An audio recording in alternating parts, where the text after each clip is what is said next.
Everyone, welcome to coffee with Sama. मैं हूं बुशरा खान और मैं हूं नईम हनीफ। और हम आए फिर से मिलवाने आपको अपने फेवरेट मेहमान से।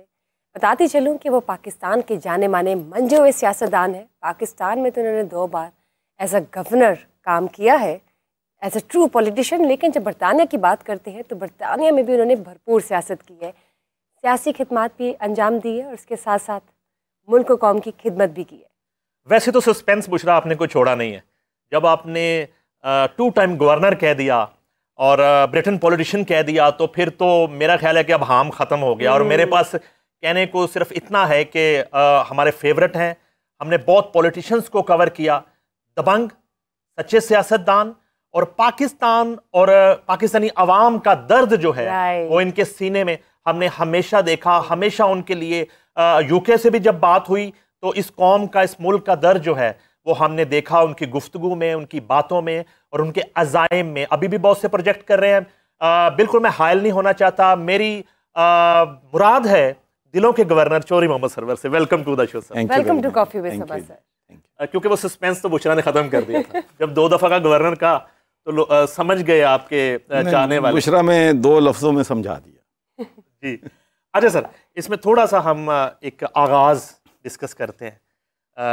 एक तो अपना बचपन हमारे से डिस्कस करिए, पीर महल और वहाँ से बरतानिया तक का सफ़र, शुरू की स्टडी, कुछ वो यादें खास तौर पे हमारे साथ उस, और बचपन में घर का माहौल क्या था। लेकिन नईम साहब, मैं पूछना चाहूँगी कि आपने ज़रा चेंज लुक है इस बार, ये फ्रेंच लुक जो आपने रखी है, इसके पीछे क्या लुक से आगाज करते हैं। चलें जी, ये जरा मैं ये मशवरा किसकी ख्वाहिश पे हुआ? हाँ जी। किसकी ख्वाहिश? नहीं, ये ख्वाहिश किसी ने नहीं की। अच्छा। ये खाम-खा कोई डाउट क्रिएट ना करें लोगों के दिलों में। तो ये तो मैंने वैसे ही सोचा कि ज़रा अब मेरे भाई 27 सितंबर को इस दुनिया से रुखसत हो गए, चौधरी रमज़ान साहब। तो उनके जाने के बाद मेरी ज़िंदगी में बहुत सी तब्दीलियाँ आई हैं। एक ही भाई था, 5 साल छोटा था, सारे फैमिली के मामलात को वो देखते थे, हमारी जो ज़मीनें हैं उनको वो लुक आफ्टर करते थे, रॉबर्ट एक सिंह की लोकल पॉलिटिक्स वो करते थे। तो ये एक बहुत बड़ा वैक्यूम जो है वो आया। तो उसके बाद फिर मैंने सोचा कि ज़िंदगी जो है हर एक ने हमने जाना है। तो अब फिर मैंने अपनी बेगम साहबा से मशवरा किया और हमने ये फ़ैसला किया कि हमने अपनी बाकी ज़िंदगी जो है वो रफ़ाए आमा के कामों में और इंसानियत की खिदमत में गुजारनी है। और जो कि हमारे दोनों के पाकिस्तान में आसर्स वगैरह भी हैं, उनको भी हम चाहते हैं कि अपनी ज़िंदगी में ही वो सदका जारिया जो है वो कर दें। यानी पाकिस्तान में आपके जितने एसेट्स हैं और जितनी प्रॉपर्टीज़ हैं, जितने बिजनेसेस हैं, वो आप चैरिटी करने का? जी बिल्कुल, ये इंशाल्लाह हमने फ़ैसला किया है कि क्योंकि बहुत से प्रोजेक्ट हमने शुरू किए हैं। और मैं तो नहीं, एक बात पे यकीन रखता हूँ कि मेरी समझ से ये बात बाहर है कि लोगों में ग्रीड क्यों है। एक अगर फैक्ट्री है तो वो कहते हैं 2 हो जाएं, 2 हैं तो 4 हो जाएं, एक कोठी है तो 2 हो जाएं, 2 नहीं 4 हो जाएं। और उसमें बदकिस्मती से ज़्यादा लोग हराम अपने बच्चों को भी खिलाते हैं, अपनी आखिरत भी ख़राब करते हैं। और जबकि हकीकत ये है कि आज तक पूरी तारीख़ का मुताला कर लें, मुझे एक शख्स बता दें जो अवामुन्नास में मकबूल हो, जिसने लेगेसी छोड़ी हो इस वजह से कि उसके पास दौलत बहुत ज़्यादा थी, उसके पास ओहदा बहुत बड़ा था, उसके पास ज़मीनें ज़्यादा थीं, कोठियाँ बंगले ज़्यादा। हमेशा तारीख़ ने उन लोगों को याद रखा है जिन्होंने इंसानियत की खिदमत की है, लोगों के काम आए हैं, लोगों से मोहब्बत की है, लोगों की फलाह बहबूद के काम। बिल्कुल बिल्कुल। अभी भी भाभी से पूछ के सारे फैसले करते हैं। यानी कि बताना आप ये चाह रहे थे कि आपने ये जो गेटअप चेंज किया है ये भाभी के मशवरे से हुआ है? नहीं, मैं चार्टी के मामले में मुशावरत की बात की है, ये मेरा अपना फैसला है। अच्छा, ये कैसे अचानक ख्याल आ गया कि बस दिल में जब अल्लाह डाल दे कोई। और पजीराई मिली इस गेटअप को? पसंद आया? देखें, हमेशा कोई भी काम करें उसमें चेंज जो होती है वो डिफ़िकल्ट आपको कहते होती है। अच्छा। तो कुछ लोग थे वो तो यानी कि आपकी मिसेस को नहीं पसंद आई क्रिटिकल भी शुरू? थे, कुछ लोग जो हैं वो खुश भी थे। तो मेरा ख्याल है नहीं, मिसेस न्यूट्रल थी, ना इसमें उसका प्लस वोट था ना माइनस वोट था। मुल्क में तब्दीली आई या नहीं आई? चौधरी साहब की शख्सियत में तब्दीली आ गई। तब्दीली आ नहीं रही, तब्दीली आ गई है। लेकिन ऑफ द रिकॉर्ड आप बता रहे थे कि आपके ग्रैंडसन को बहुत पसंद आई थी। जी, he is the one who अच्छा जी। was, You don't listen to anyone. ओ मैं जब शुरू में किए ना तो काफ़ी मतलब उसमें हॉस्टिलिटी बल्कि आप कह लें अच्छा। थी। लेकिन जो मेरा यंगेस्ट ग्रैंडसन है जो अनस सरवर, जो कि पॉलिटिशियन, उनका बेटा है, 6 साल का है, तो उसने कहा अब्बू don't listen to anyone, it suits you very well, I like it. मैं कहा बहुत जो तू लाइक तो ही मैं करना। अच्छा, ये वही बच्चा है अलियान? अलियान। अच्छा, अलियान ने आपको बर्थडे विश की, जरा वो भी बताएं। पिछले साल पहली दफ़ा मेरी मिसेज ने तमाम जो हमारे इंस्टीट्यूशन हैं, स्कूल हैं, कॉलेजेस हैं, हॉस्पिटल्स हैं, उसने मुझे बताए बगैर बर्थडे का उसने सबको कहा कि सरवर साहब की बर्थडे जो है वो मनाएं। जब बर्थडे मनाई गई तो उसमें कोई उम्र का भी जिक्र आ गया उसमें लोगों को, बल्कि मैं तो समझता हूँ कि बेगम साहब ने जानबूझकर लोगों को बताया है कि मियाँ बूढ़े हो गए, साजिश हुई है। तो मेरे बेटे ने मुझे टेलीफोन किया, ग्रैंडसन ने, अपने अलियान, कहता अबू आपको जो है हैप्पी बर्थडे। थैंक यू बेटा फॉर रिमेम्बरिंग मी, मुझे फ़ोन किया आपने। अबू हाउ ओल्ड आर यू? मैं क्या बेटा एज नहीं पूछते अबू से, ये ना अबू से वो कभी नहीं उम्र पूछते कितनी। अच्छा, वैसे तो औरतों से नहीं पूछते, अब अब्बू से भी नहीं अब्बू से हम कहते हैं अब्बू से भी ना पूछो। तो मुझे कहता है कि नहीं अब्बू you have to tell me. अच्छा। तो मैंने कहा ओके आई एम 55। तो मुझे फौरन पता नहीं क्या उसके दिमाग में, अब्बू you are mistaken, you are 25। कमाल है। और जाहिर है कि अनस का बेटा इतना जीनियस हो सकता है। तो जब ग्रैंडसन की बात हुई है तो अब उसके फादर की बात करते हैं, जरा वहां से ही आते हैं। तो अनस सरवर की जो पॉलिटिक्स है उसको कैसे देखते हैं? एक आपने भी वहां सियासत की, वो कितना मुश्किल दौर था, किस किस्म की मुश्किलात का सामना था, और अनस सरवर ने आपकी उस सियासत से कितना लर्न किया जिससे वो आज सक्सेस के रास्ते पे। देखें, एक वक्त वो था कि जब मैंने फैसला किया कि मैंने मेंबर ऑफ पार्लियामेंट का इलेक्शन लड़ना है, तो मैं आपको यही कह सकता हूं कि हेल बेंट ऑन मी। ऐसे हो गए, मेरे दोस्त भी दुश्मन बन गए, जो दुश्मन थे वो तो थे ही, कि जैसे मैंने कोई ऐसी अनहोनी बात कर दी है कि क्या काम है पाकिस्तानी इस पार्लियामेंट का मेंबर बने, जहाँ हमने सैकड़ों साल हुकूमत की है, वहाँ का बंदा आके यहाँ मेंबर बन जाए या कोई मुसलमान। आप हैरान होंगे कि 1997 तक बरतानिया में की तारीख में ना कोई हाउस ऑफ लॉर्ड्स का मेंबर बना था, ना हाउस ऑफ कॉमन का मेंबर बना। तो मेरी डिटर्मिनेशन मैं जब कर लेता हूँ तो फिर मैं, अल्लाह मुझे कामयाबी देता है। मैं क्या हूँ, कुछ भी नहीं हूँ, अल्लाह कामयाबी देता है। तो मैंने फैसला किया था कि मैंने हर हद तक जाना है, मैंने ये बैरियर ब्रेक करना है। मैंने पहला मुसलमान और पहला पाकिस्तानी ब्रिटिश पार्लियामेंट का मेंबर बनना है। एजाज़ की बात। तो उसके बाद मुश्किलात थी, चैलेंजेस थे। कोई लोग कहते थे कि जी Britain is not ready for a Muslim MP, Scotland is not going to vote for a Pakistani, तो ये बिजनेसमैन है, इसको कॉमन मैन के इश्यूज़ का क्या पता है। तो हर मुमकिन, हर हर्डल, हर चीज़ कोशिश हुई कि मैं न बनूं, लेकिन अल्लाह को मंजूर था। तो चैलेंजेस इस कदर थे कि जो हमारी रेशस तंजीमें हैं, कू क्लक्स क्लान है, या हमारी ब्रिटिश नेशनल पार्टी है, इंग्लिश वाइट फोर्स है, तो ये सारे लोग धमकियां भी देते थे। और सबसे मुश्किल बात ये थी कि कभी हमने फिर तो खैर फैसला कर लिया कि सबसे पहले वाइफ ने मेल खोलनी है और बच्चों को वो मेल देखने नहीं देनी। लेकिन एक दिन हुआ ऐसे कि अपना हमारे घर में लेटर आया है, वो मेरे बेटे ने खोल लिया और उस पर मेरी वाइफ की तस्वीर बनी हुई थी और एक गन तानी हुई थी कि this is what we can do to your family. So it was a very difficult challenging time, लेकिन इसके बावजूद मैं समझता हूँ कि ये बड़ी हौसले की बात है कि अनाज सरवर ने तमाम मुश्किलात के बावजूद फैसला किया कि वो भी पॉलिटिक्स में आएंगे। आपसे मशवरा करते हैं अनस सरवर या वालदा से ज़्यादा राय लेते हैं? वो वालदा के ज़्यादा करीब है। अच्छा, और पॉलिटिक्स उन्होंने आपको मतलब फॉलोइंग योर सूट या वालदा के कहने पे स्टार्ट की है? नहीं, उसका हमने उसको कहा था कि भाई हमने फोर्स नहीं करना, अपने शौक से किया। आपने फैसला करना है। पहले तो बिल्कुल वो डेंटिस्ट थे तो प्रैक्टिस भी करते थे, लेकिन हमने उन्हें कहा कि आपने फैसला करना है, if you like it go in politics, लेकिन हम धक्का नहीं आपको देंगे। लेकिन बाद में फिर उसने फैसला किया कि ठीक है, I am going to willing to take this challenge. और फिर माशाल्लाह उसकी आप अंदाज़ा कर लें। सिर्फ एक मैं आपको बताता हूँ कि जब इलेक्शन हमारे अभी हुए हैं, वहाँ पर लेबर पार्टी ने स्वीप किया है।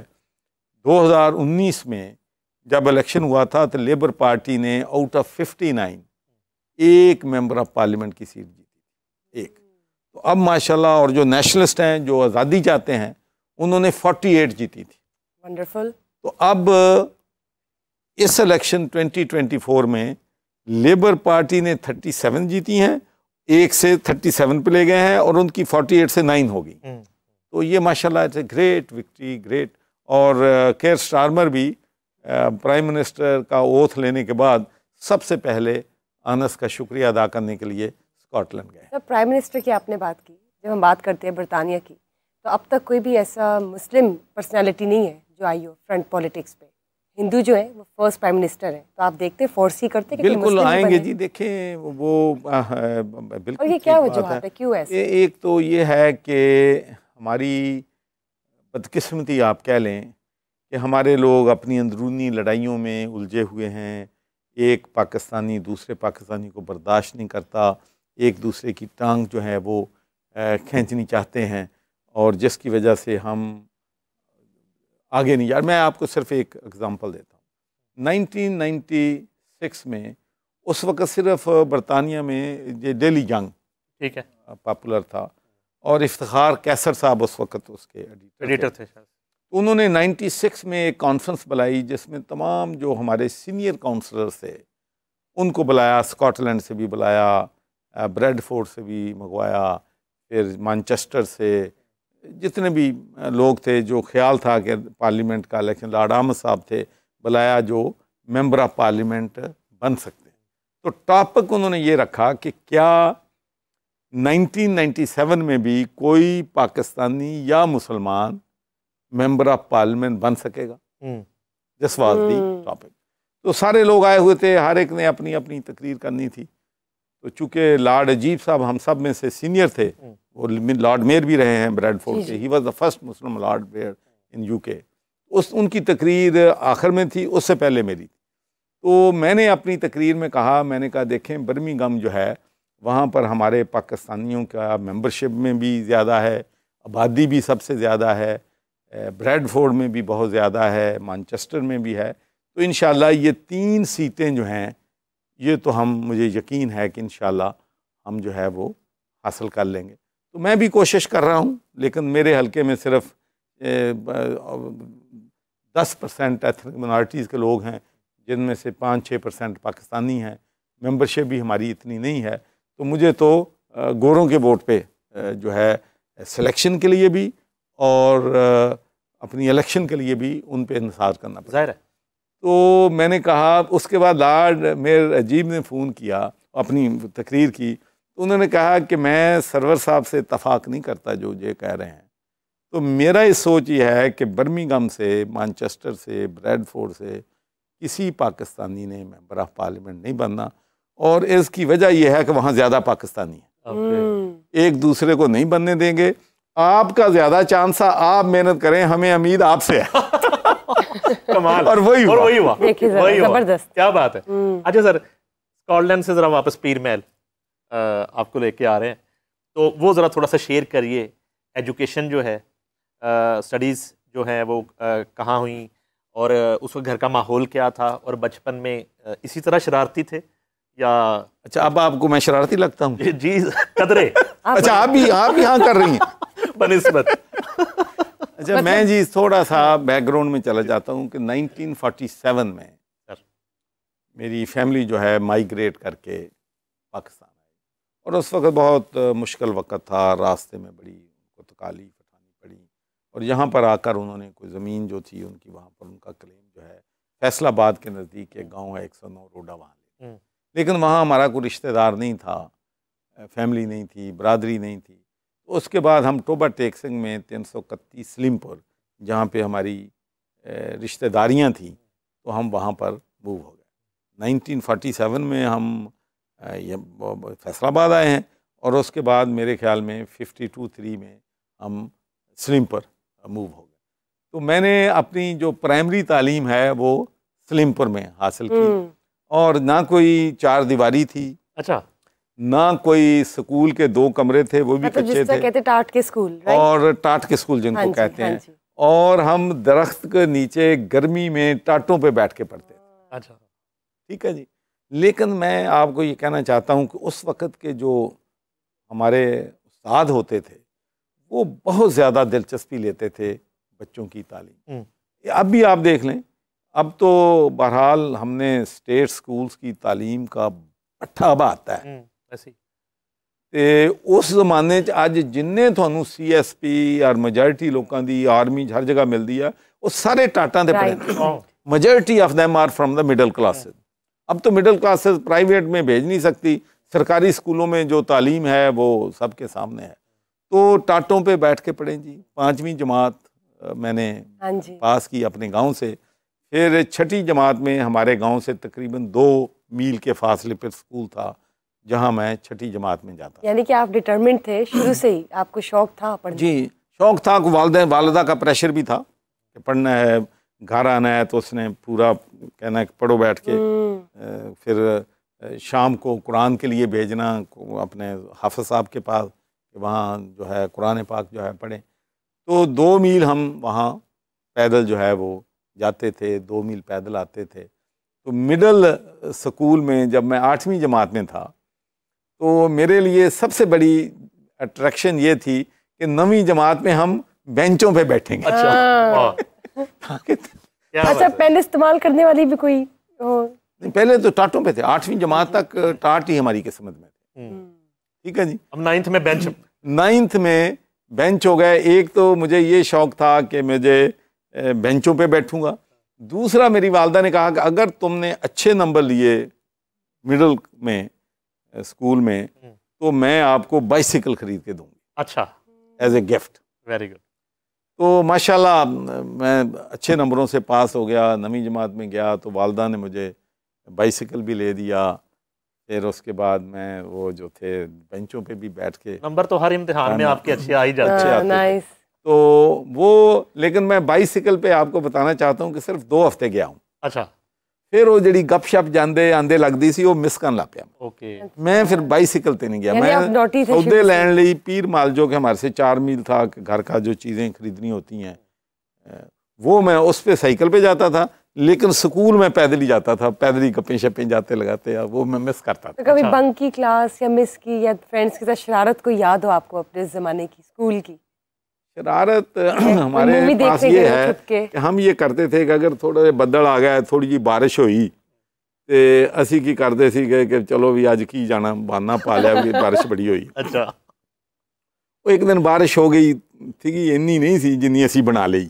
तो वो साढ़े गाँव के जिन्ने भी सीगे सारे असी कहा यार अज नहीं जाते स्कूल, छुट्टी करिए, पूड़े पाड़े बनवा कर खाने, बारिश थोड़ी छुट्टी हो रही है, छुट्टी करिए। असी ना गए। अगले दिन साढ़े जो टीचर सी मास्टर हमीद साहब, क्योंकि मैं क्लास च उस वक्त 10वीं तक मैं क्लास दे मोस्ट इंटैलीजेंट हुंदा सी, मतलब मैं हाईएस्ट मार्क्स जिहड़े आ मेरे स्कूल च मैं फर्स्ट आया सी अपने स्कूल 10वीं च। ये शख्सियत दे जिहड़ा हुण चौधरी है, वो तो चौधरी है सी शख्सियत नहीं, वो तो फिर शुरू तो ही है। वो है। अच्छा अच्छा, ठीक है। तो वे हम जब गए तो मुझे कहता है कि हाँ भाई सरवर कल स्कूल क्यों नहीं आए? अच्छा, उन्हें किसी होर नूं नहीं पूछा, मैनूं ही पूछा तुसीं क्यों नहीं आए? ਤੇ ਮੈਂ ਕਿਹਾ ਸਰ ਬਾਰਿਸ਼ ਬਹੁਤ ਸੀ ਤੇ ਇਸ ਵਾਸਤੇ ਨਹੀਂ ਆਏ। ਕਹਿੰਦਾ ਮੈਨੂੰ ਤਾਂ ਪਤਾ ਲੱਗਾ ਕਿ ਉੱਥੇ ਬਾਰਿਸ਼ ਇੰਨੀ ਹੋਈ ਆ ਕਿ ਉੱਥੇ ਕਸ਼ਤੀਆਂ ਮੰਗਾਉਣੀਆਂ ਪੈ ਗਈਆਂ। ਹੱਥ ਕਰਕੇ ਇੱਕ ਉਹਨੇ ਉਹ ਮਾਰਿਆ ਸੋਟਾ, ਦੂਏ ਹੱਥ ਮਾਰਿਆ ਸੋਟਾ, 3 ਦਿਨ ਸੋਚ ਰਹੀ। ਕਹਿੰਦਾ ਮੈਂ ਬਾਕੀਆਂ ਨੂੰ ਕੁਛ ਨਹੀਂ ਕਹਿਣਾ, ਮੈਂ ਤੇਰੇ ਤੋਂ ਤੋਕੋ ਨਹੀਂ ਸੀ ਕਰਦਾ। ਇਹਦੀ ਇੱਕ ਮਿਸਾਲ ਹੈ ਵੇ, ਸਾਡੇ ਜਿਹੜੇ ਮਿਊਜ਼ੀਸ਼ੀਅਨਸ ਨੇ ਨਾ, ਉਹ ਬਾਰਿਸ਼ ਦਾ ਮੌਸਮ ਹੋਏ, ਸਰਦੀ ਦਾ ਮੌਸਮ ਹੋਏ ਤੇ ਉਹ ਨਹੀਂ ਨਿਕਲਦੇ। ਤੇ ਉਹ ਤਾਂ टीवी ਤੇ ਵੀ बदल देख लेन ना कि टीवी ਤੇ ਕਿਰੇ बदल नजर आ गए तो फिर नहीं निकलते बाहर। कभी उस जमाने में लेटर्स लिखे हो या किसी ने आपको कोई लेटर दिया हो या कोई लड़कियों के साथ शरारत या कोई पसंद आ गई हो? हमारे गांव में ज़्यादा लोग अनपढ़ थे और जो है हमारे गांव के बहुत से लोग इंग्लैंड गए हुए थे। जैसे मेरे वालिद साहब भी, मेरे ताया जी भी, उनको भी ख़त में लिखता था, वालिद साहब को भी लिखता था। लेकिन गांव के जो दूसरे लोग हैं वो भी मुझे बुला के लेटर अपने मुझसे लिखवाते थे। अच्छा। जब लेटर उनके घर आता था उस वक्त ही मुझसे पढ़वाते थे, जब भेजना होता था तो वो भी मुझसे पढ़वाते थे। और मैं आपको उन दिनों टेलीग्राम उस वक्त आती थी जब कोई अफसोसनाक वाक़या हो। तो जब एक दिन एक खातून और उनकी फैमिली के लोग रोते हुए मेरे घर आए कि देखें क्या लिखा है इस पे, मतलब ये टेलीग्राम क्या है, तो रो रहे थे वर्चुअली। मैंने कहा भाई आपको ये जो है अपना बेटा, उसके बेटा पैदा हुआ, फिर खुश हो, क्योंकि वो ये समझते कोई बैड न्यूज़ ही होंगी, बैड न्यूज़ होगी अदरवाइज। हाँ, अदरवाइज टेलीग्राम कोई नहीं करता। अच्छा, उन्होंने दिनों फोन तो होंगे नहीं। लोगों के खत लिखते लिखते कभी अपना भी लिखा, किसी को भेजा हो, किसी उस वक्त की माफी है आपको? जी, मैं आपको ये कह सकता याद आ गया यानी आपको। मैं खत डायरेक्ट तो अपनी मंगेतर को लिखने की जरूरत नहीं कर सकता।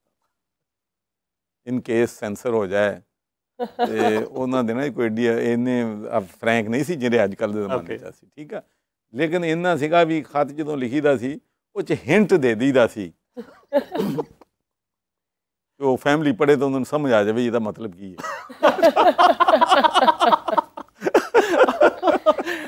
अच्छा जी, उसके बाद फिर जीसी जी गवर्नमेंट कॉलेज का एडमिशन बताएं। वहाँ मैं चीफ प्रीफेक्ट रहा गवर्नमेंट कॉलेज वंडरफुल यूनिवर्सिटी में। बड़ा ज़बरदस्त ज़माना था।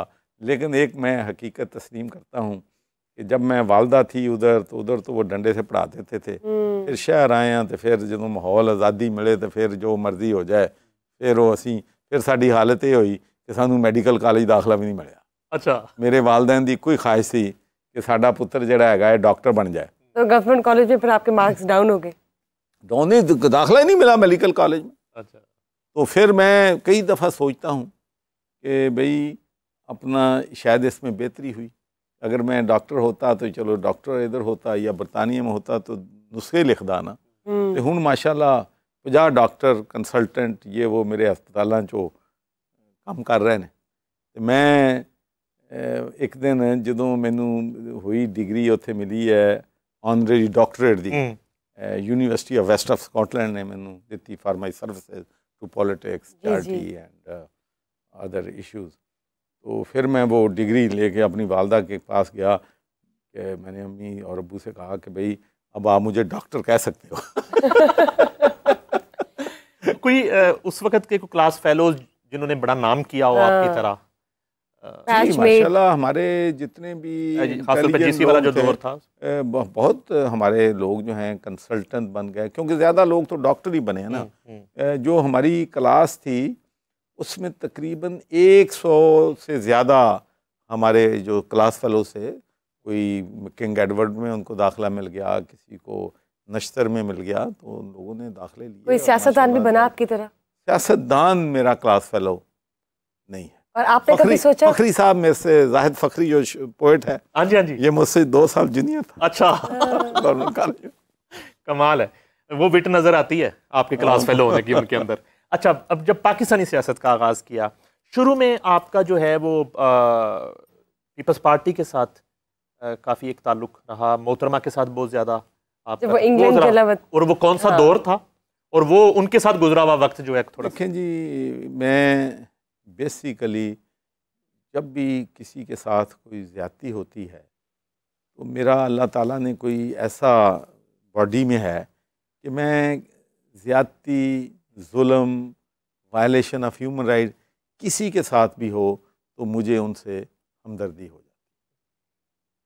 एक जब जुल्फ़िकार अली भुट्टो का तख्ता उल्टा गया, उसके बाद अपना उनको फांसी की सज़ा दी गई, तो सारी overseas Pakistani community was upset और बड़े परेशान थे। तो सब लोग जो है, हम लोगों ने भी वहाँ पर सेव भुट्टो कैंपेन चलाई और वहाँ पर हम ट्रेड यूनियन के लोगों को मिले, काउंसलर्स को लोगों को मिले। उस वक्त तो मैं नया 79 में गया था, 2-3 साल अभी हुए थे। इतने मेरे जो आज मेरे ताल्लुकात हैं वो इतने थे भी वैसे नहीं। भुट्टो साहब से मुलाकात उनकी ज़िंदगी में थी? जी, उनको अच्छा। उनका हम तो उनको काफ़ी उनकी जो थी एबिलिटी उनकी, उनको हम हमेशा अप्रिशिएट जो है उनको हमेशा करते थे। तो फिर जब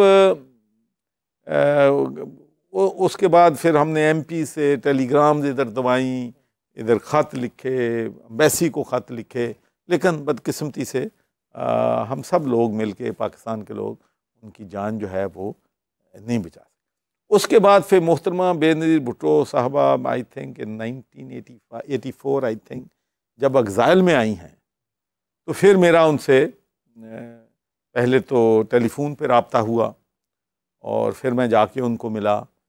फिर वो ग्लासगो तशरीफ़ लाई। सबसे पहला जलसा यूरोप में पीपल्स पार्टी का मैंने करवाया था। अब आप मेंबर बन गए थे ब्रिटिश पार्लियामेंट? नहीं, ये 84-85 में Okay. तो मैं काउंसलर भी नहीं था भाई। ओके। तो लेकिन बिजनेस था और इन्फ्लुएंस था लोगों पे, जलसा करवाया।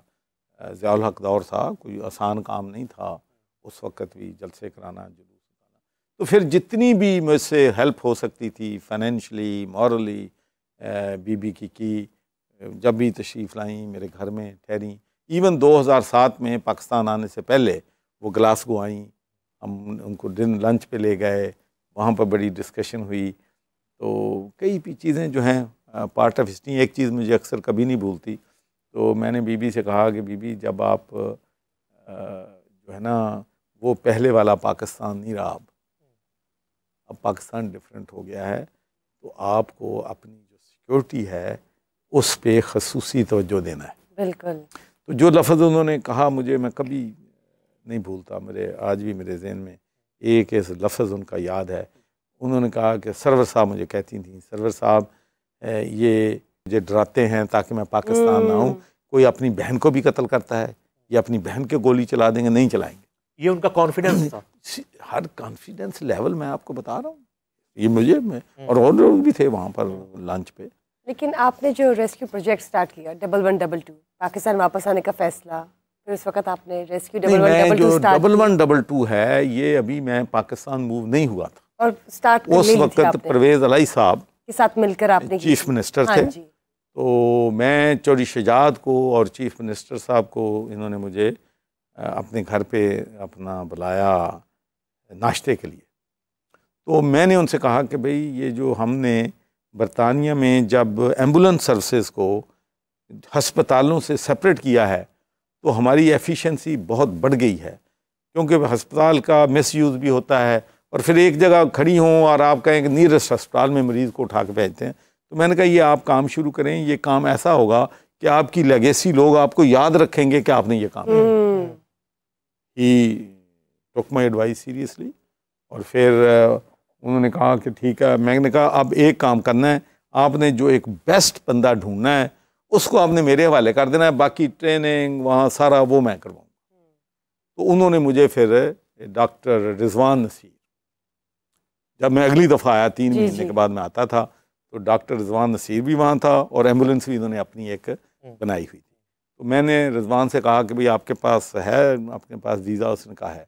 मैंने कहा बस मैं पहुँच रहा हूँ, आप जा जाओ। पहले आपको लंदन एम्बुलेंस सर्विस को मिलाएंगे, फिर बर्मिंघम ले जाएंगे, फिर आपको मैनचेस्टर और आखिर में आपको स्कॉटलैंड। जो आपको पसंद करे उनके साथ हम आपका कोलैबोरेशन जो है करवा देंगे।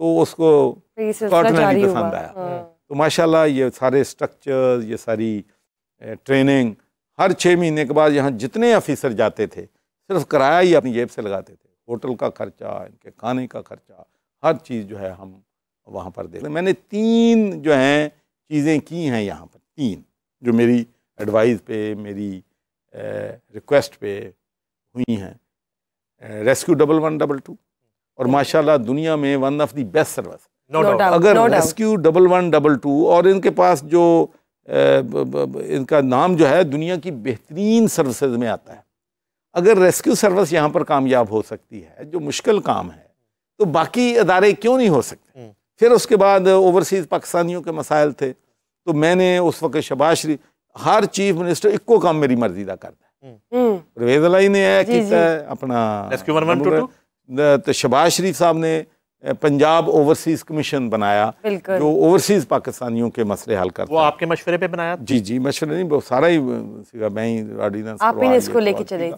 और उसने भी लोगों को रिलीफ दिया, लेकिन जिस हद तक वो कर सकते थे उसमें इतना इंटरेस्ट नहीं अब लिया जा रहा।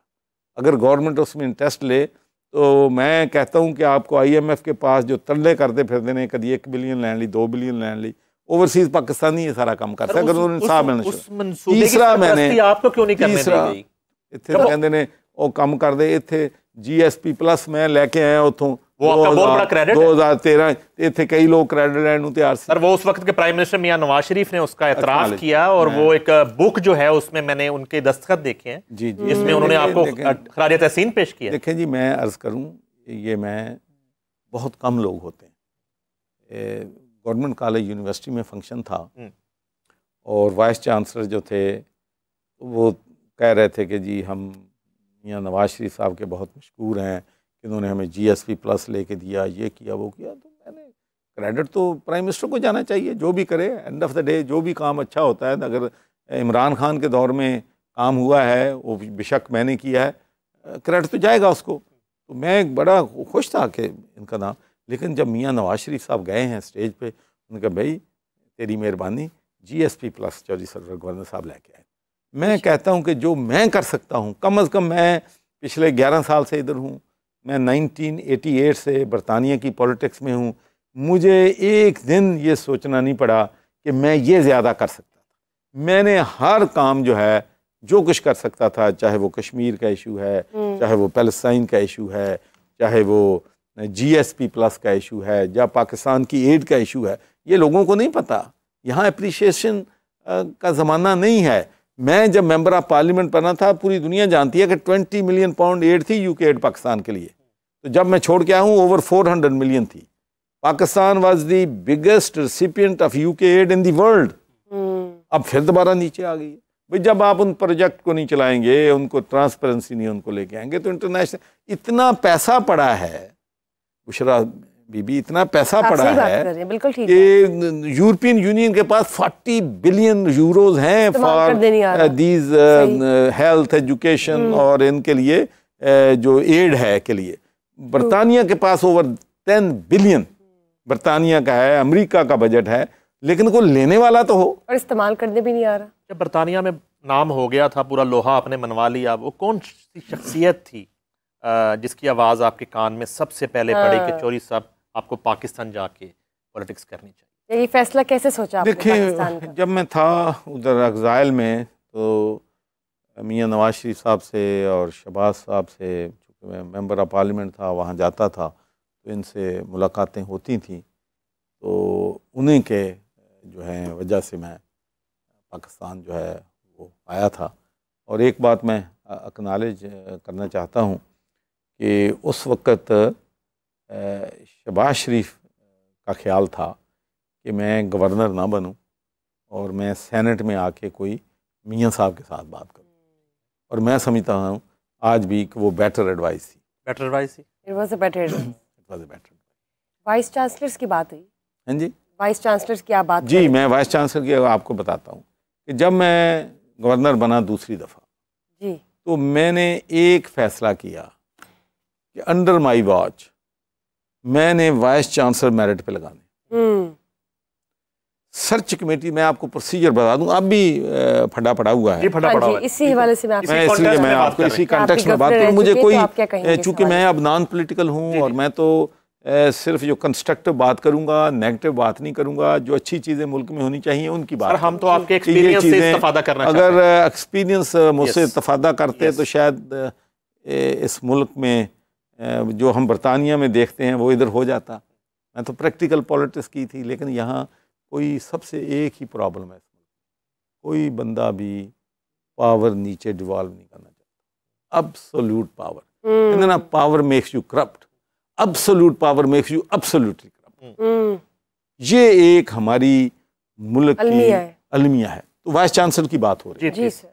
तो मैंने ये फैसला किया, मैं अपना ये हमारे यासर जो थे, ये हमारे एजुकेशन मिनिस्टर थे, तो हुमायूं यासर, तो मैंने कहा भाई सर्च कमेटी आप लोगों ने बनानी है, वो प्राइम मिनिस्टर ने बनानी है, इमरान खान साहब के मशवरे के साथ, बुज़दार के मशवरे के साथ, एजुकेशन, उसमें मेरा कोई अमल दखल नहीं है, ना कोई गवर्नर का रोल है। मैंने कहा आपने सर्च कमेटी बना दी है, अब सर्च कमेटी जिसको नंबर 1 करेगी मैं उसको अपॉइंट करूंगा, दूसरे की किया तो मैं समरी वापस कर दूँ।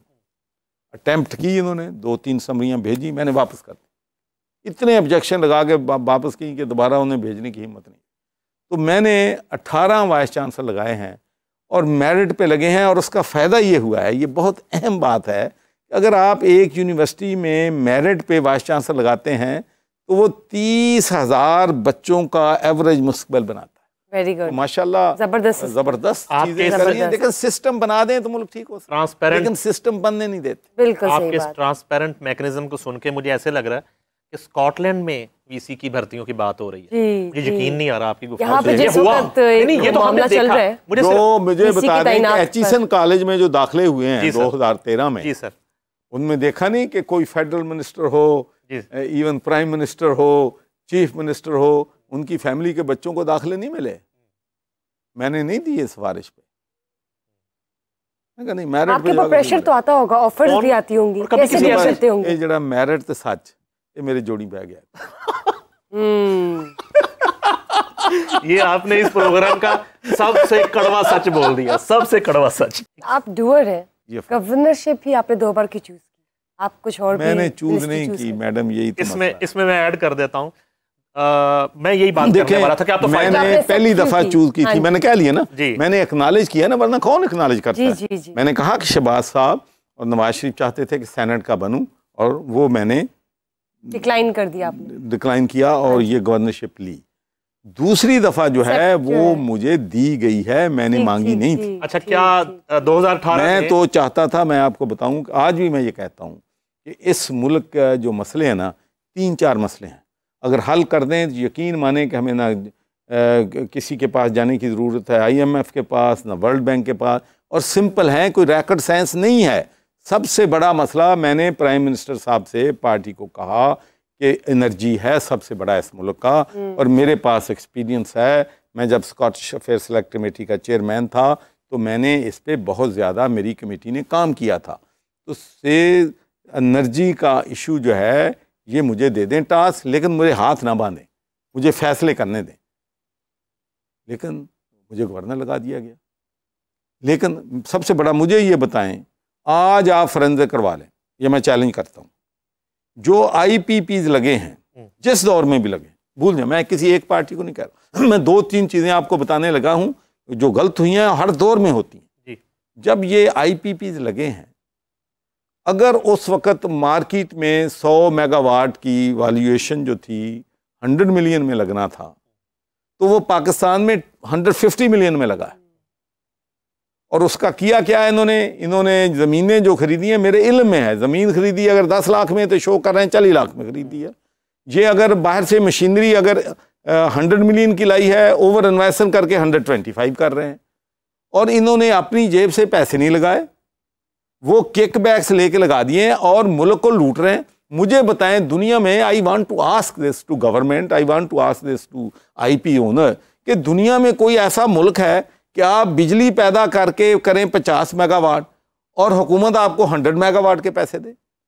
क्या दुनिया में कोई मुल्क है कि आपका कारखाना बंद पड़ा है, हुकूमत आपको आप उसको पैसे दे रहे हैं ट्रिलियंस ऑफ रुपीज, और गरीब आदमी बेचारा अफोर्ड नहीं कर सकता? कोई पूछने वाला नहीं। यहाँ 2018 के इंतखाब से पहले आप चौधरी मोहम्मद सरवर वज़ीर आला पंजाब के लिए फेवरेट तरीन एक शख्सियत थी, फिर ऐसा क्या हुआ कि आपको MPA का इलेक्शन ही नहीं लड़ने दिया गया और आपने रजिस्ट नहीं किया? सर कई चीजें होती हैं, पर्दे में रहने दो।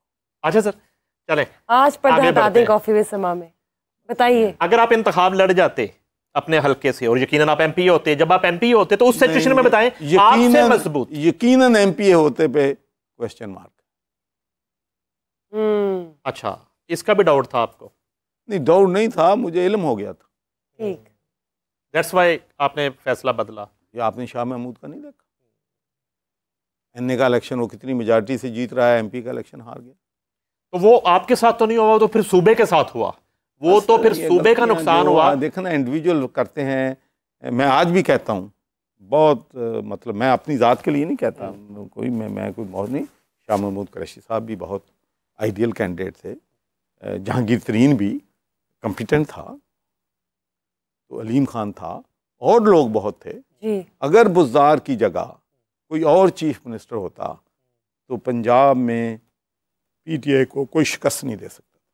लेकिन जब उस्मान बुज़दार की बात करते हैं तो क्या उनका भी फैसला पहले से हो चुका था इलेक्शन से और पहले? आपका कैसा रहा उनके इलेक्शन साथ? बाद में हुआ। आपकी कैसी कोऑर्डिनेशन रही, ये भी ऐड कर लें बुशरा के सवाल नहीं, में। मेरी कोऑर्डिनेशन क्या है जी, मेरी कोऑर्डिनेशन ये थी कि मेरा अपना डिस्ट्रिक्ट टोबा टेक सिंह है, ठीक है, उसमें भी डीएसपी डीपीओ या कोई अफसर मेरे मशवरे से नहीं लगा। मैं आपको क्या बताऊं मैंने कितनी मुश्किलात में तो आप उन्हें गवर्नर उसका स्विमिंग पूल क्यों यूज करने देते थे?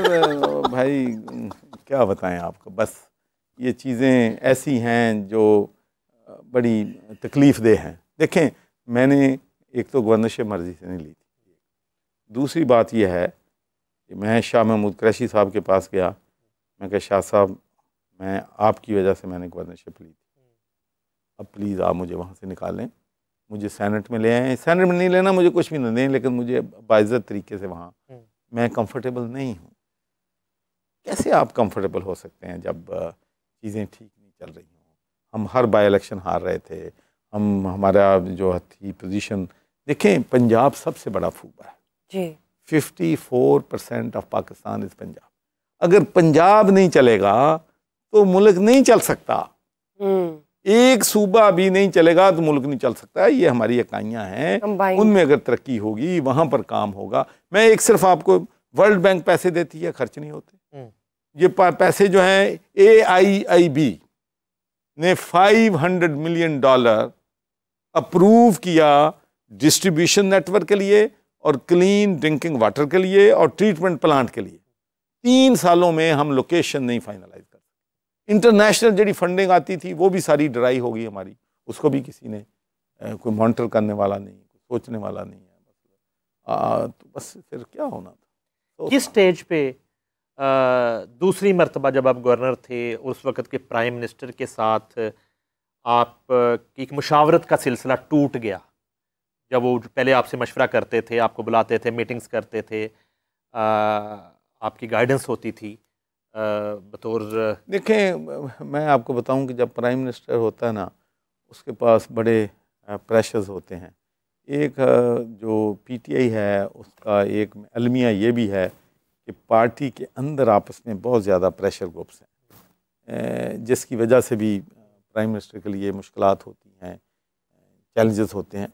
लेकिन मरकज़ में मैं समझता हूँ कि कोई मेगा करप्शन केस आपको नहीं मिलेगा 3.5 सालों में। वहाँ एक अच्छा डिसिप्लिन था, गलतियाँ हुई होंगी थोड़ी बहुत, लेकिन मैं समझता हूँ कि परफॉर्मेंस जो थी वो ठीक थी वहाँ। लेकिन पंजाब की वजह से हमें बहुत नुकसान। आज जिस वक्त आप सामने बैठे हैं, आप अपनी हैसियत को कैसे एक्सप्लेन करते हैं? आज आप पॉलिटिक्स कर रहे हैं, नहीं कर रहे, ब्रेक है, फ्यूचर प्लान क्या है? देखें, जो सियासत है ना, उसमें कहते हैं कि कभी भी आप किसी चीज़ को हमेशा के लिए नो नहीं कह सकते। कोई हालात का पता नहीं होता कल क्या हालात होने हैं। दूसरे एक तो मैंने जैसा कर्ज किया कि मेरे भाई की वफ़ात के बाद हमारी फैमिली के लिए बहुत ज़्यादा चैलेंजेस बढ़े हैं। दूसरा, गवर्नर रहने की वजह से, पीटीआई में रहने की वजह से मेरे चार्टी के प्रोजेक्ट जो हैं वो भी सफ़र कर रहे थे। तो अब मेरा पूरा फोकस जो है, मैंने एक बहुत बड़ा प्रोजेक्ट जो है ऑन बोर्ड किया है। मराज खालिद साहब बहुत बड़ा आदमी था, नो डाउट, लेकिन पाकिस्तान में बड़े लोगों को कोई याद नहीं रखता। वो इतना बड़ा आदमी था कि उसके वालिद के 6 एकड़ थे, वो वज़ीर आज़म भी रहा, वो स्पीकर नेशनल असम्बली भी रहा, चीफ मिनिस्टर भी रहा, और उसने 6 एकड़ से 1 एकड़ नहीं खरीदी, और 2 जो हैं कमरों के फ्लैट में रहता था, उसी में रहता। और ये एक हिस्ट्री है, as a prime minister, he was the prime minister, और उनकी बीवी रक्शे पे पढ़ाने जाती थी। ऐसे लोग, तो उनके लिए मैंने अपने आप को डिवोट किया है कि जो एक वहाँ पर एक निज़ाम बना के वो छोड़ गए हैं, मैं उसको सेंटर ऑफ एक्सीलेंस बनाना चाहता हूँ। मैं वहाँ पर यूनिवर्सिटी बनाना चाहता हूँ, अस्पताल बनाना चाहता हूँ। माशाल्लाह कॉलेज की बिल्डिंग मैंने 20 करोड़ रुपए लगा के मुकम्मल कर दी है, बच्चे वहाँ पर आ गए हैं, और 400 बच्चे ज़्यादा हो गए हैं सिर्फ वो बिल्डिंग अच्छी बनाने की वजह से।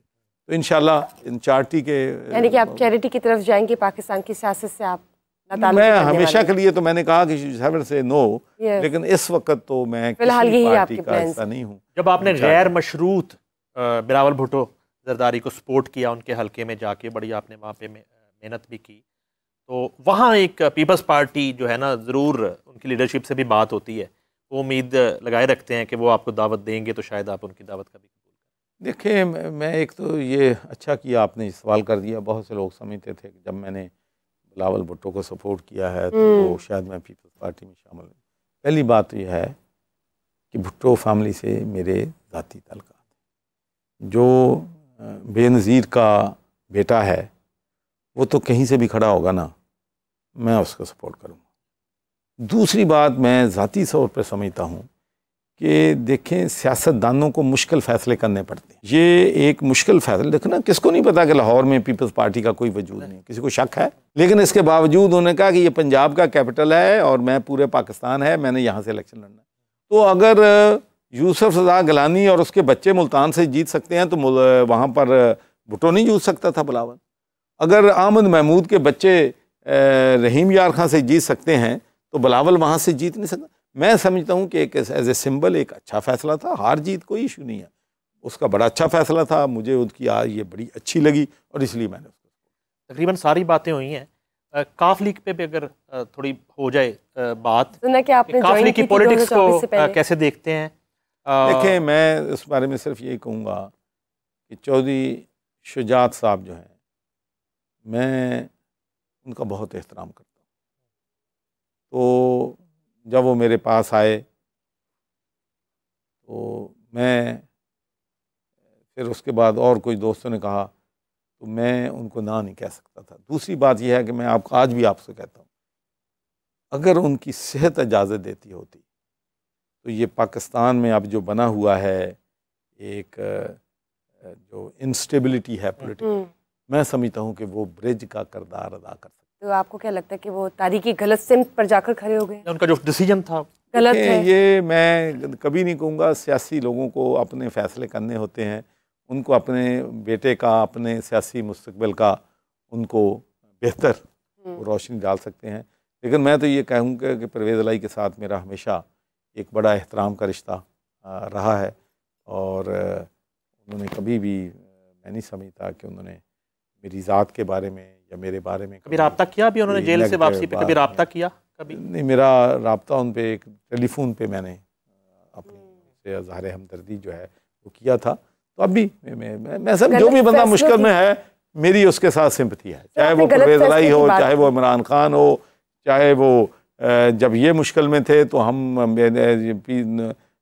जो थे अपने राना सनाउल्लाह पे जब उन्होंने अफीम डाली है तो मैं था पहले पसंद, और बहुत से लोग थे पार्टी में जिन्होंने कहा कि ये नहीं होना चाहिए था। तो हम तो चाहते हैं कि यार एक दूसरे के साथ रिस्पेक्ट का दायरा करो। और उसका नुकसान पता क्या हुआ है जी? ये पॉलिटिकल विक्टिमाइजेशन की वजह से जो बंदे करप्ट भी हैं वो कहते हैं शायद ये भी पॉलिटिकल विक्टिमाइजेशन हो रही है। अगर आप अदारे आज़ाद कर दें, अदारों को फैसले करने दें, और फिर क्यों मुल्क में निज़ाम नहीं चल सकता? बरतानिया का निज़ाम और यहाँ का निज़ाम क्यों फ़र्क है कि वहाँ पर बरतानिया का प्राइम मिनिस्टर या Chaudhary Sarwar as a member of parliament या my son as a leader of the Scottish Labour Party, ruling party, एक कंस्टेबल का तबादला नहीं करवा सकता, किसी को DPO नहीं मुकर्रर कर सकता। कोई मजाल है किसी पॉलिटिशियन की कि एडमिनिस्ट्रेशन के कामों में वो दखल दे दे? तो यही, अगर जब तक पाकिस्तान में अदारे जो हैं ये तो लौंडियाँ बनी हुई हैं आप सियासतदानों की, जिसको चाहे DP लगा दें, जिसको चाहे निकाल दें, जिसको चाहे उसमें इधर कर दें। ऐसे कैसे निज़ाम चलेगा? नहीं चलेगा। कि मेरे हल्के का वाक़या है जी जी, एक लड़के ने किसी दुकान से चोरी की, पुलिस ने उसको चेज़ किया, वो लड़का कहीं छुप गया, तो वो घर घर की तलाशी ले रहे थे। तो एक घर में गए हैं, औरत वहाँ पे बैठी है, उससे पूछा, मैं इंग्लिश में पूछा होगा लेकिन मैं उर्दू में जानूँ ताकि लोग समझ सकें कि मैं क्या कह रहा हूँ। तो उन्होंने उससे पूछा कि आपने कोई किसी को विंडो के ज़रिए यहाँ से भागता हुआ या किसी को देखा है? उसका नहीं, मैंने किसी को नहीं देखा। जब वो डोर से बाहर निकले हैं तो उसके ज़हन में आई कि मेरा बेटा आज दौड़ कर ऊपर चला गया है, मुझे ना उसने सलाम किया है, गुड मॉर्निंग या गुड आफ्टरनून कहा, तो कहीं ये तो नहीं है। बाहर गई, पुलिस वाले को वापस बुलाया, उन्होंने कहा मेरे बेटे की तलाशी लो, मुझे शक गुजरता है। बेटे को हथकड़ी लगवा के भेजा कर से। कमाल। ये कौमें हो, जबरदस्त जबरदस्त। ये कौमें इसलिए वो तरक्की कर रही हैं। जब आपने गलत फैसलों की बात की, वोट ऑफ नो कॉन्फिडेंस के बाद सबसे पहले प्रेस कॉन्फ्रेंस आपने की थी और फिर रिज़ाइन भी दे दिया था, तो उससे इमरान खान और पीटीआई तमाम लोग आपसे नाराज़ हो गए थे, इस हवाले से बताइए। देखें, पहली बात तो ये है कि मैंने प्रेस कॉन्फ्रेंस, शायद अगर मैं लुक बैक तो शायद ये तो आप मैक्सिमम ये कह सकते हैं कि प्रेस कॉन्फ्रेंस शायद मैं अगर रिपीट करूं टाइम को तो मैं ना करता, ठीक है। लेकिन एक बात मैं बता दूं, मेरा ज़मीर मुतमिन है, मैं 100% जिस हुकूमत के साथ था उसके साथ लायल था। मेरी कसूर सिर्फ ये थी कि मैं मशवरा देता था कि भाई ये कन्फ्रंटेशन नहीं ठीक है, बुज़दार डिलीवर नहीं कर रहा है, पंजाब नहीं चल रहा है, बस मेरी गलती यही थी। तो आप सीएम, सच बोलना और कोई नहीं थी। आप मरीम नवाज और बुज़दार साहब की दोनों की सीएमशिप को किस तरह देखते हैं, कंपैरिजन जब हम कंपेयर करते हैं? देखिए जी, मेरी तो सच्ची बात है, बुज़दार के बारे में बहुत, anyone will be better. Maryam Nawaz साहिबा की सीएमशिप से यानी आप खुश हैं? नहीं, मैं इसमें कोई, जब मैंने कह दिया कि मैं नॉन पॉलिटिकल हो गया हूँ, फिर मैं खुश हूँ, नाराज हूँ, यानी आप न्यूट्रल हैं, आप राय नहीं दे रहे? नहीं, मैं राय क्या जरूरत है मुझे राय देने। ठीक ठीक। चलिए जी, रैपिड फायर सेशन है हमारा कॉफी विद समा में, हम अपने सारे गेस्ट से पूछते होते हैं। आज चूंकि बड़ा आपका मूड जो है वो जॉली रहा है, तो पहले जॉली नहीं होता? नहीं, पहले आप थोड़ा सा सीरियस भी हो जाते थे। अच्छा सर, फ़नून लतीफ़ा जो है उसको भी बड़ा प्रमोट किया आपने माजी में, ख़ासतौर पे यहाँ से जब एक वो जाते थे, ग्रुप्स जाते थे और आर्टिस्ट जाते थे, वहाँ पे आप स्पॉन्सरशिप भी आप उनको करते थे और बड़ा, तो कितना टाइम मिलता है, कभी कोई फिल्म देखते हैं, म्यूज़िक सुनते हैं? देखिए जी, यहाँ पर आपको शायद मालूम हो कि जब मैं ग्लासगो सिटी काउंसलर बना था तो हम वहाँ पर एशियन मेला करते थे। जी जी। यहाँ से तमाम हमारे आर्टिस्ट को हम स्पॉन्सर करते थे, उनका वहाँ का खर्चा देते थे। 3 लाख पाउंड हमें ग्लासगो सिटी काउंसिल दे देती थी, इतने पैसे हम लोगों को इकट्ठा करते थे और बड़ा माहौल बनाते थे। वहाँ पर इंडिया के आर्टिस्ट, बांग्लादेश और ख़ासकर पाकिस्तान से वहाँ पर जाते थे। तो कभी कभी मैं बेगम साहबा के साथ ड्रामा देख लेता हूँ, नॉट वेरी आफ्टन, टाइम ही नहीं मिलता। नहीं, जब इंडिया पाकिस्तान से आर्टिस्ट आते थे तो कभी कहते थे कि अपनी फेवरेट हीरोइंस में से नाम लेके कि यार उनको जरा इनवाइट करें, आपकी पसंदीदा फेवरेट हीरोइंस के नाम बताएं, सिंपल ये पूछना चाह रहे हैं। मेरी बात देखें, मैंने तो वहाँ पर जब था लता मंगेशकर को बनाया, रफ़ी को वहाँ पर बुलाया, पंकज उधास को वहाँ पर बुलाया, तो ये बड़े बड़े आर्टिस्ट वहाँ पर माशाल्लाह आते। और पाकिस्तानी किन फनकारों को? पाकिस्तान के भी सारे, ये अबरार और दूसरे सारे वहाँ आते रहे। म्यूजिक सुनते? ये सबसे पहले ये वारिस बेग 92 में उधर हमने बुलाया था इसको। अच्छा। आई टेल यू, मतलब उसने बहुत ज़्यादा लोगों को इन्फ्लुएंस किया था। तो म्यूजिक सुनते हैं कभी? कभी कभी, वैसे भी सुनना भी चाहिए। किस तरह का, किसका सुनते? आज मैं वो तो नहीं सुनता, सानू नायर वाले पुल के बुला के और भाई कितने चला गया अभी रिसेंटली लेटेस्ट म्यूजिक आपने कौन सा सुना है? ये सुनता हूँ कि कभी कभी मेरे दिल में ख्याल आता है, सुन लेते हैं। तो ये किसका ख्याल आता है? आज जाने की जिद ना करो, ये सुन लेते हैं। लेकिन सिर्फ किसका ख्याल आता है आपके दिल में जब आप कभी कभी जो आता है? अभी तो जो अगर टीवी पे सवाल करेंगी तो फिर बेगम साहब का आता है। बेगम जब नाराज हो तो आप कैसे मनाते हैं? मैंने घर जाना है वापस। तो कैसे मनाते हैं आप अपनी बेगम को जब नाराज हो जाएंगे? मैं पहले था नाराजगी वाला, कभी कभी हो गई महीने बाद, कभी 2 महीने बाद, लेकिन एक काम जो हुआ ना, अल्लाह ने जब से वो मुझसे ज़्यादा बिजी हुई हैं, लड़ाई मुक गई। अब मुझे उससे टाइम लेना पड़ता है। शॉपिंग आप इंग्लैंड से करते हैं या लाहौर से? मैं शॉपिंग तो खुद कभी भी नहीं की, बेगम साहिबा करती। कभी कोई गिफ्ट लिया हो बेगम साहिबा के लिए? मैं आपको गिफ्ट की भी बात बता दूं, ये भी एक बहुत मैं समझता हूँ कि अहम बात है। टाइम काफ़ी हो गया वैसे। जी। वो मैंने शुरू में जब मेरी शादी हुई है ना, तो बड़े शौक से परफ्यूम, कभी सूट, कभी ये मैंने लेके दिया। तो जब मुझे पता चला कि जब मैंने दिया तो कहा वेरी नाइस, वेरी गुड। बाद में हफ्ते बाद पता चला कि वो दुकान पे जाके तब्दील कर लिया। फिर मैनू पता लग गया कि मेरी चॉइस कोई एडी चंगी नहीं है। तो फिर मैं फैसला किया, हमारी फैमिली में ये एक अब असूल है कि हम गिफ्ट नहीं देते। हम मसलन ईद आती है ना, सबको मेरी डॉटर इन लॉ जो हैं, हमारे ग्रैंड चिल्ड्रन हैं, हम उनको पैसे देते हैं, कहते भाई जो चीज़ खरीदनी अपनी मर्जी से ले लो। पंजाबी एक्सेंट खराब नहीं हुआ आपका? पंजाबी हम बच्चों से पंजाबी में रखेंगे, पंजाबी बोलते हैं। अच्छा, बकौल आलियान, आपके ग्रैंडसन, आपकी जो 25वीं सालगिरह गुजरी अभी पिछली, उस पर क्या गिफ्ट दिया भाभी ने आपको? मेरा ख्याल है कि उन्होंने मेरे वास्ते एक सूट तो परफ्यूम, यानी कि अभी सिलसिला जारी है गिफ्ट्स का। भाभी भी देती हैं, भाभी भी गिफ्ट देती हैं। गिफ्ट नहीं, जब हर चीज खरीदनी है। आपने भाभी को मनाने के लिए गाना गाया? नहीं, गाना गुना कभी उन्होंने फरमाइश की हो? नहीं, देखो मैं इतने हूं, चूंकि साडे बच्चे सारे इस प्रोग्राम ਨੂੰ देख रहे हैं, खासकर नौजवान नस्ल। उन्होंने मैं सिर्फ ਇੱਕੋ ही गल कहांगा कि ਜਦੋਂ भी ਤੁਹਾਡੀ कोई आर्गूमेंट हो जाए ना बेगम साहबा ना, खामोशी इख्तियार कर, वरना ਜਦੋਂ ਤੁਸੀਂ जवाब ਦਿੰਦੇ ਹੋ ਤੁਸੀਂ ਉਹ ਅੱਗ ਤੇ ਤੇਲ ਪਾਉਂਦੇ ਹੋ। खामोशी कर लो, अद्धा घंटा 2 घंटे सब्र कर लो, उस तो बाद उन्होंने आप ही ठंडे हो गए, ठीक हो जाए। आपने मुल्क के साथ साथ घर बसाने का मशवरा भी एंड पे दिया है।